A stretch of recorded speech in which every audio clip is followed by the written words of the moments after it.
Docteur Valanuc. Oui. Non, c'est comment? Bonjour, Docteur Valanuc. Bonjour, Docteur Valanuc. Trouve Maya. Vous allez répondre aux questions de nos téléspectateurs, s'il vous plaît. Enceinte de 3 mois, je prends parfois un médicament pour soulager mes maux de tête. Comment savoir si un médicament, je vais vous voir rire, Sofiane, est contre-indiqué pendant la grossesse? C'est Aya de Saint-Quentin qui pose la question, bien sûr. C'est vrai que c'est des questions qui sont régulières avec les patientes qui sont enceintes. Alors, soit vous avez à proximité un médecin ou mon numéro de téléphone, et merci de ne pas m'appeler. Là, vous jouez avec le feu. Je peux le donner. Il est très demandé, votre numéro de Non. téléphone. 06 Ouais, allez-y. 23. Oui, attendez, j'ai la suite. Allez-y, Vincent. Allez-y, Vincent. Il y a un Sinon- site, non?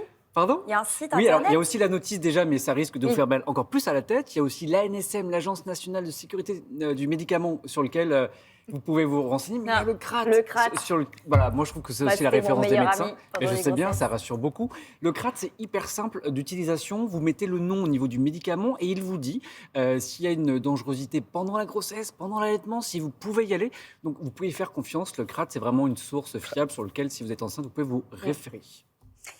Question de Basile de Nantes. Mon fils de 8 ans a souvent mal au ventre et j'ai toujours peur que ce soit une crise d'appendicite. Quels sont les signes spécifiques?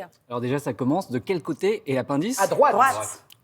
Vous avez été dans la même classe, c'est bien les gars. Oh, opéré, non, mais non, ça, c'est c'est là. On Ouais, a c'est été ça. opérés, nous? Ah non. À Ah, droite. bah moi, oui. Ah, moi, j'ai mon appendice. Alors, une personne sur 10 fera une appendicite au cours de sa vie. Donc, donc Ah, mais Maya, on peut l'avoir vous êtes à 50, 60 ans l'appendicite? Alors, c'est surtout les jeunes, mais ça peut aussi Ah, arriver un peu d'accord. plus tard. Parfois, c'est un peu surprenant. Donc, l'appendicite, les symptômes, effectivement, généralement, c'est une douleur qui survient plutôt, alors dans le cas plutôt typique, en bas à droite.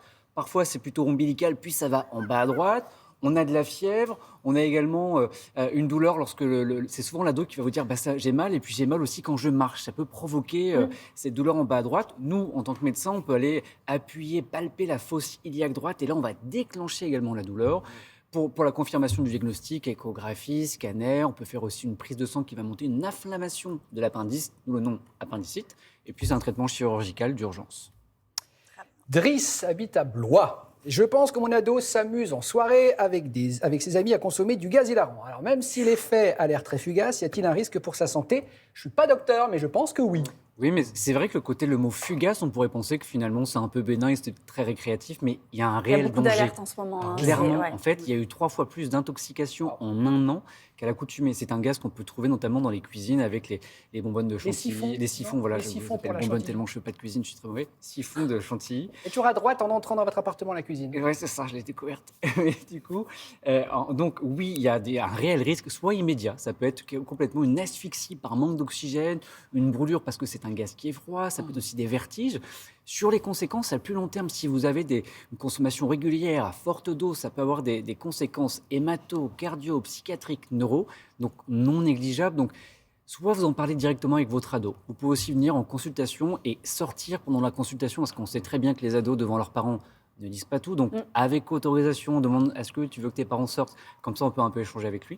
Et il y a un site aussi, un Drogue Info Service au 0800 23 13 13, sur lequel vous pouvez vous appuyer pour pouvoir échanger, pour avoir les arguments. C'est important de sensibiliser à quelle que soit la drogue. Question de Geoffrey de Caen. En cas de conjonctivite, est-ce qu'un collyre physiologique peut suffire? Alors c'est possible, je reviens sur la conjonctivite. La conjonctive, c'est une membrane transparente devant l'œil, d'accord? Quand elle est inflammée par un virus, une bactérie ou un pollen, c'est une conjonctivite. En ce moment, il y a des virus parce qu'on a plein de rhinos, ça peut remonter par les petits canaux lacrymaux jusqu'au niveau des yeux. Et donc c'est plutôt généralement une conjonctivite virale. Et dans ce cas, effectivement, un antiseptique, un sérum FI ou un sérum un petit peu antiseptique peuvent faire passer la crise. Parfois, quand c'est bactérien, ça peut aussi faire passer. En revanche, dernière précision, si vraiment ça vient être très collé, on consulte pour avoir un collier antibio. Et toujours, au moindre doute, si vous êtes fragile, type un diabète ou un nourrisson, vous consultez également. Merci Merci, beaucoup, docteur. docteur. Merci, docteur Valanuc. Je dirais pas que votre téléphone c'est 06 63, etc. Je le dis pas, je le dirai pas. Ne parce que- jouez pas, la mienne, ne jouez pas.